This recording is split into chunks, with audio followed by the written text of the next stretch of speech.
নজর রাখবো পরবর্তী সংবাদে।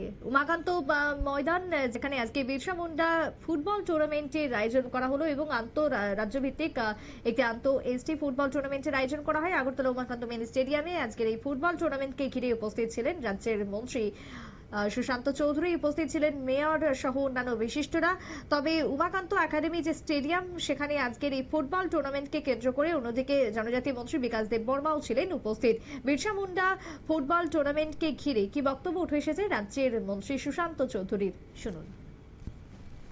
রাজ্যের প্রত্যেকটি জেলার মধ্যে যে ট্রাইবেল হোস্টেলগুলো রয়েছে, সেই ট্রাইবেল হোস্টেলে যারা ছাত্রছাত্রীরা থাকে, এখানে মহিলাদের আমন্ত্রণ জানানো হয়েছে।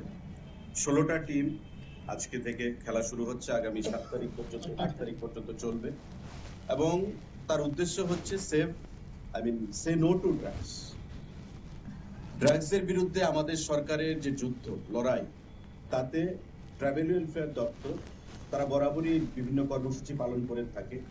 খেলার সামগ্রী বিতরণ থেকে শুরু করে বিভিন্ন প্রতিযোগিতামূলক সেখানে খেলাধুলায় অংশগ্রহণ করে থাকে এবং আজকে এটা একটা মহতী উদ্যোগ তারা গ্রহণ করেছে, কারণ ভগবান বিরসা মুন্ডা ট্রাইবেল সমাজকে একত্রিত করতে যে লড়াই স্বাধীনতা আন্দোলনের সময় করে গেছেন, আজকে তার জন্য ট্রাইবেল সমাজ তাকে ভগবান হিসাবে সেখানে পূজা করে এবং আমাদের প্রধানমন্ত্রী মোদীজি বিরসা মুন্ডাকে ভগবান রূপে পূজা করেন। প্রতিবার ওনার জন্মদিনে নিজে স্বয়ং উপস্থিত থেকে সারা দেশের মধ্যে ট্রাইবেল সমাজকে তিনি উদ্বুদ্ধ করেন।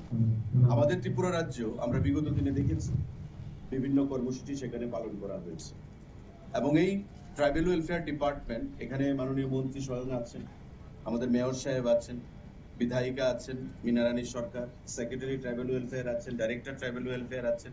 প্রত্যেকের উপস্থিতিতে এই যে টুর্নামেন্ট শুভ সূচনা হলো, আমাদের মনে কোনো সন্দেহ নেই যে খেলাধুলাই হচ্ছে একমাত্র উপায় যার মাধ্যমে আমরা নেশার বিরুদ্ধে। মন্ত্রী সুশান্ত চৌধুরীর বক্তব্য আপনারা শুনলেন। আজকে বিরসা মুন্ডা যে ফুটবল টুর্নামেন্ট, সেই টুর্নামেন্টে উপস্থিত হয়ে রাজ্যের জনজাতিদের জন্য কি কি উন্নয়ন করেছে সরকার এবং আগামী দিনে কি কি ভাবনা চিন্তা রয়েছে জনজাতি বিকাশের ক্ষেত্রে, সেই বক্তব্যই আজকে তুলে ধরলেন খেলার মাঠে মন্ত্রী সুশান্ত চৌধুরী। ছোট্ট বিরতির পর ফিরছি, সঙ্গে থাকুন।